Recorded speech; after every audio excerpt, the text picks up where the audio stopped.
ঠিক আছে, তবে আজ শুধু তুমি একা নয়, আজ তোমার সঙ্গে আমিও যাবো। না প্রভু, আপনি আমার সঙ্গে যেতে পারবেন না। ব্যাপারটা কি হলো? হ্যাঁ, তুমি যেতে পারবে অথচ আমি যেতে পারবো না, কেন? কারণ সেই রাসলীলাতে একমাত্র অধিকারী হতে পারবে যারা গোপী, আর একমাত্র পুরুষ থাকবে আমার রাজরাজের প্রাণ পবিত্র। কিন্তু প্রভু, আপনি তো গোপী না, তাই আপনি কখনোই রাসলীলার অধিকারী হতে পারবেন না, তাই বুঝি। ঠিক আছে, তাহলে তোমায় আমরা দিলাম, তুমি যাও, দেখি আমি কি করতে পারি।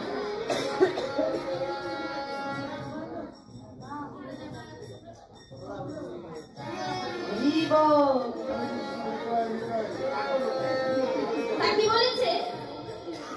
নন্দীভিঙ্গিকে ডাকতে চাই, নন্দীভিঙ্গি তাড়াতাড়ি আয়।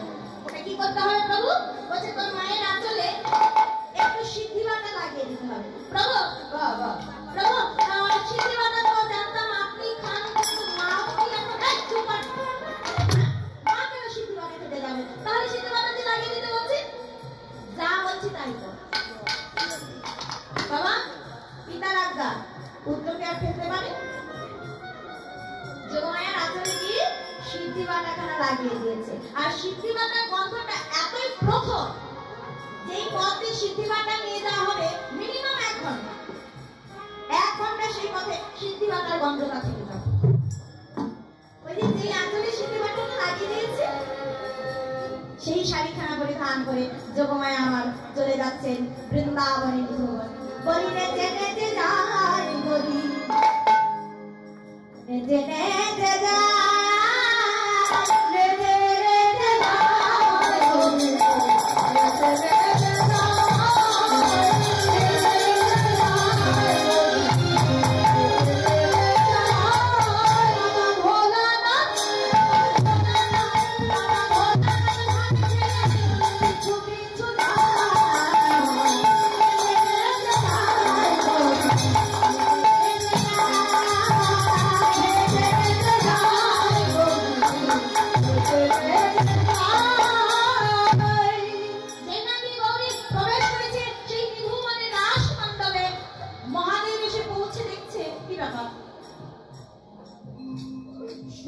সকলেই গো।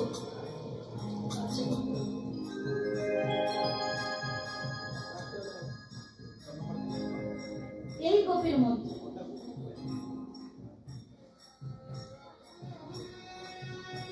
মাথায় এত বড় একটা জল, সর্বাঙ্গে আমার ছাই ভস্য লাগানো, বাঘের ছালটাও ছেড়ে আসে। এই অবস্থায় যদি গোপীদের মধ্যে যায়, সবার নজরটা আগে তো আমার দিকেই পড়বে। বাবা, সব মেয়েদের মধ্যে যদি বিশাল বড় একটা জটা নিয়ে বাঘের ছড়া করে গায়ে ছাই ভস্য লাগিয়ে কেউ এসে দাঁড়ায়, সবার নজরটাকে তার উপর পড়বে। এমন করে কিন্তু সকলে আমায় চিনতে পারবে না, এমন করে তো যাওয়া চলবে না। সঙ্গে সঙ্গে প্রভু আমায় ঘাট ধাক্কা দেবে। তা কি করা যায়? ওই যে খর্ষণে বর্ষণে রসনে চলবে। কোন কোন গোপীর অঙ্গের বসন ভূষণ খুলে পড়ে গেছে, সেই দিকে লক্ষ্য করবে। কৃষ্ণ প্রেমে এতটা আপ্লুত, মহাদেব কি করেছে? ওই অঙ্গের বসন আর ভূষণ খানা তুলে নিয়েছে, আর নিজে অঙ্গে পরিধান করে নিয়েছে। কেন? গোপী হতে না পারে, কিন্তু গোপী তো শাস্তে পারবো। একদিকে ঢাকে তো আরেকদিকে বেরিয়ে যায়, আরেকদিকে ঢাকছে তো আরেকদিকে বেরিয়ে যায়। এত বড় বিশাল একখানা দেহ, ঢোলের মতো যার পেট, আবার মাথায় বিশাল বড় একখানা জনা, সেটাও ঢাকতে হবে। তো কোনো মতে তো টেনে টুনে ঢেকেছে নিজের দেহখানা, আর নিজের দেহখানা ঢেকে যেই না সেই রাস মণ্ডলে প্রবেশ করেছে, সঙ্গে সঙ্গে রাস চক্র বন্ধ হয়ে গেল।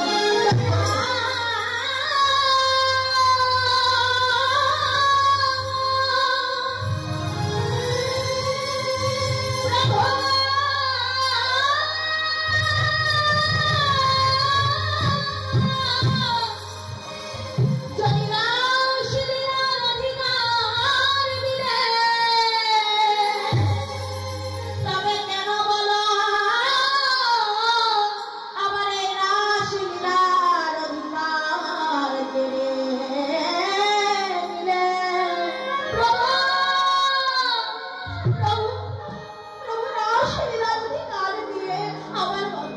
বলো কেন এই রাস চক্র বন্ধ করে দিলে, কেন আমাদের রাস হইতে বঞ্চিত করলে দয়াময়?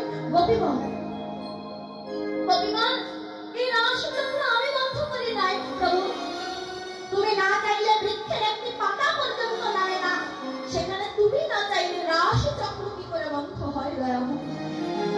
গোপীগণ, এই রাস চক্রের একটি নিয়ম রয়েছে। কি নিয়ম? এই রাস চক্রে নিশ্চয় গোপী ব্যতীত কোন বিজাতীয় ধর্মের লোক প্রবেশ করেছে বিধায় এই রাস চক্র একাকী বন্ধ হয়ে গেছে।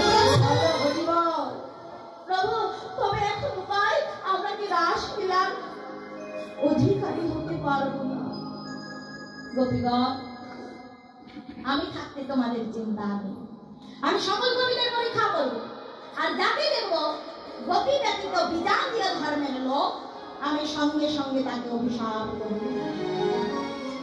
এক এক করে গোপীদের পরীক্ষা করতে লাগলেন। গোপীদের পরীক্ষা করতে করতে করতে এবার দাঁড়িয়েছে মহাদেবের কাছে। ভগবানের চাইতেও আরো বেশি লম্বা গোপী। কেন? ওই যে মাথায় রয়েছে জটা, তার উপর দিয়েছে ঘোমটা। কি ব্যাপার গোপী? এ তো দেখছি আমার চাইতেও লম্বা গোপী। হ্যাঁ,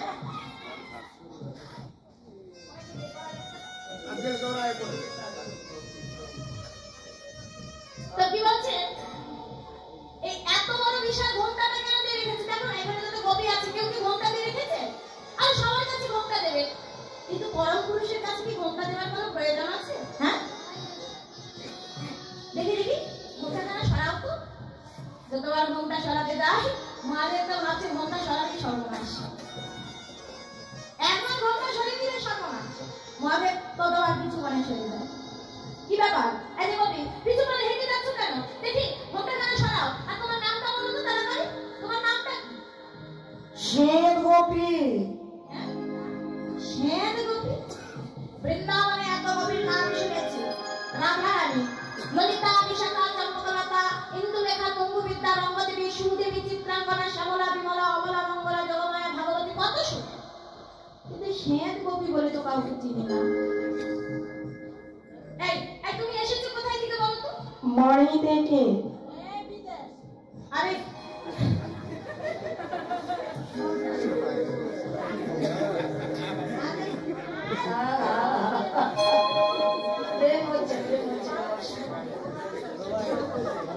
কি বলছেন?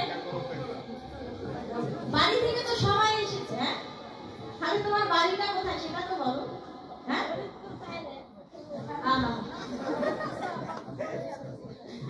তাহলে বাড়িটা কোথায়? আর কোনো কিছু জবাব দিতে পারছে না। যেই না টেনে সেই ঘোমটা খানা সরিয়ে দিচ্ছে, দেখছে মহা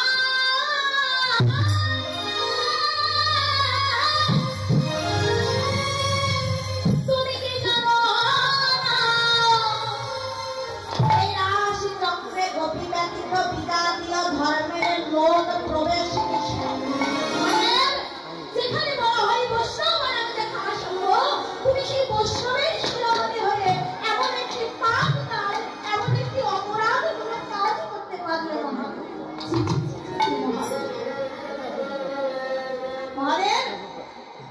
যেজন আমার কবির মনে দেখা দেয়, যেজন আমার ভক্তের মনে দেখা দেয়, আমি সকল কিছু সহ্য করতে পারি, কিন্তু সেই অপরাধকারী, সেই পাপাচারীকে আমি কখনো সহ্য করতে পারি না। মহাদেব, আমি তোমাকে অভিশাপ করি। প্রভু, প্রভু, রাসলীলা আস্বাদন করতে এসে আমি কিনা পাবো অভিশাপ? হ্যাঁ, তুমি অভিশাপ পাবো। তুমি জানতে না এই রাস চক্রে গোপী ব্যতীত আর কেউ প্রবেশ করতে পারে না। তোমাকে অভিশাপ করলাম, ওই কৈলাস তোমার জন্য নয়। কৈলাস পরিত্যাগ করে তোমার জন্ম হবে সামান্য নরকুলের নর জাতিতে। প্রভু, প্রভু, তুমি এত বড় একটা অভিশাপ করতে পারবে প্রভু? প্রভু, অভিশাপ যখন করেই দিয়েছ, অভিশাপ তো আর ফিরিয়ে নেওয়া যায় না। কিন্তু প্রভু, আমি এই যে গোপীর বসন ভূষণ পরিধান করেছি, প্রভু এই গোপীর বসন ভূষণের কি কোনো মূল্য নেই বাবা। এই জগতে আমি জানি সেই লোকটা চোর বা ডাকাত,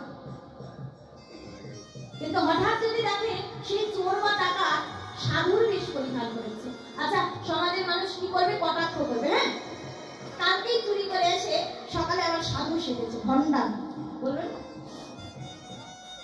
কেউ যদি অসাধু হয় হঠাৎ করে পরের দিন গিয়ে সাধুর বেশভূষাখানা পরিধান করে, আমরা কি বলবো? কোনদিন কৃষ্ণ নাম করেনি, কোনদিন ভক্ত সঙ্গ করেনি, হ্যাঁ, আর তিলক কেটে মালা দিয়ে সাধু সেজেছে, বলবো না?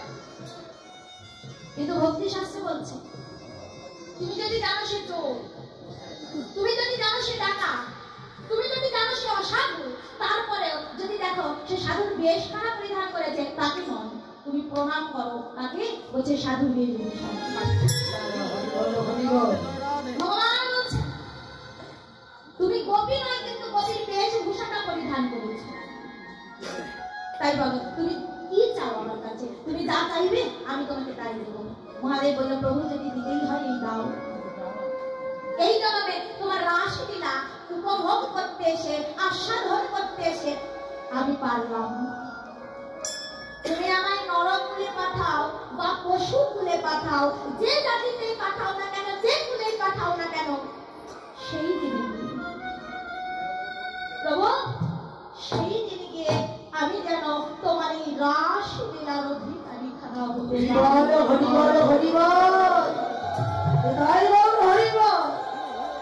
তাই বাবা। ওই যে বলেছি ভগবানের কাছে চাও, এমন চাওয়াই চাও যাতে সব পাওয়া হয়ে যায়। ভগবান মুচকি হেসে বলছে বাবা বাবা মহাদেব, এতদিন জানতাম তোমার মতো বোকাই জগতে আর কেউ নেই, কিন্তু আজ জানলাম তোমার মতো চালাকি জগতে কেউ নেই। অর্থাৎ ভগবান আমি নরকুলে একা কেন যাব, সঙ্গে তুমিও এসো। নরকুলে আমি একা যাবো না, সঙ্গে তুমিও এসো, পাঠিয়েছো যখন। কেন বাবা? মহাদেব চেয়েছে রাসলীলার অধিকারী হতে চাই সেই দিনকে, তা ভগবান যদি না আসে রাসলীলাটা আস্বাদন করাবে কি? তাই ভগবান বলছে তথাস্তু।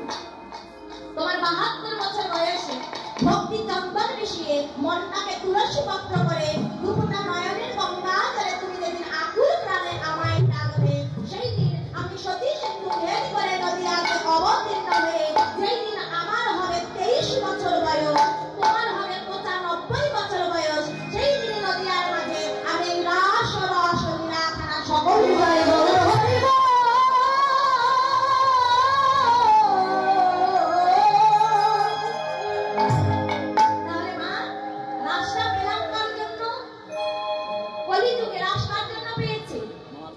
মহাদেব, অর্থাৎ দেবার থেকে হয়েছে অদ্বৈততা। তাই বলছে না না, আমি আজ তাই পেয়েছি, আজ তাই পেয়েছি, দাপরে যাচ্ছি,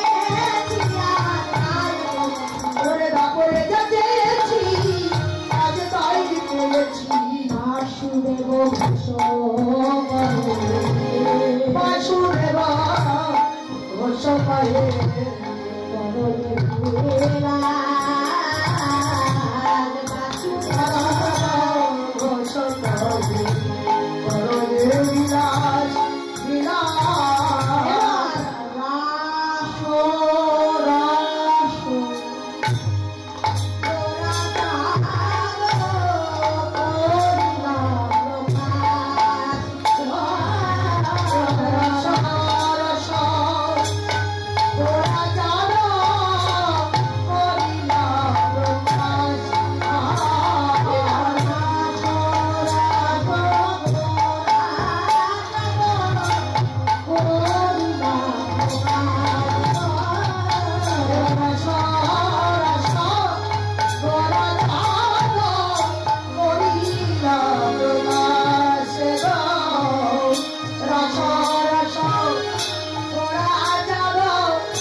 ভক্তির কথা, জন্ম জন্মের মুক্তির কথা, জীবনে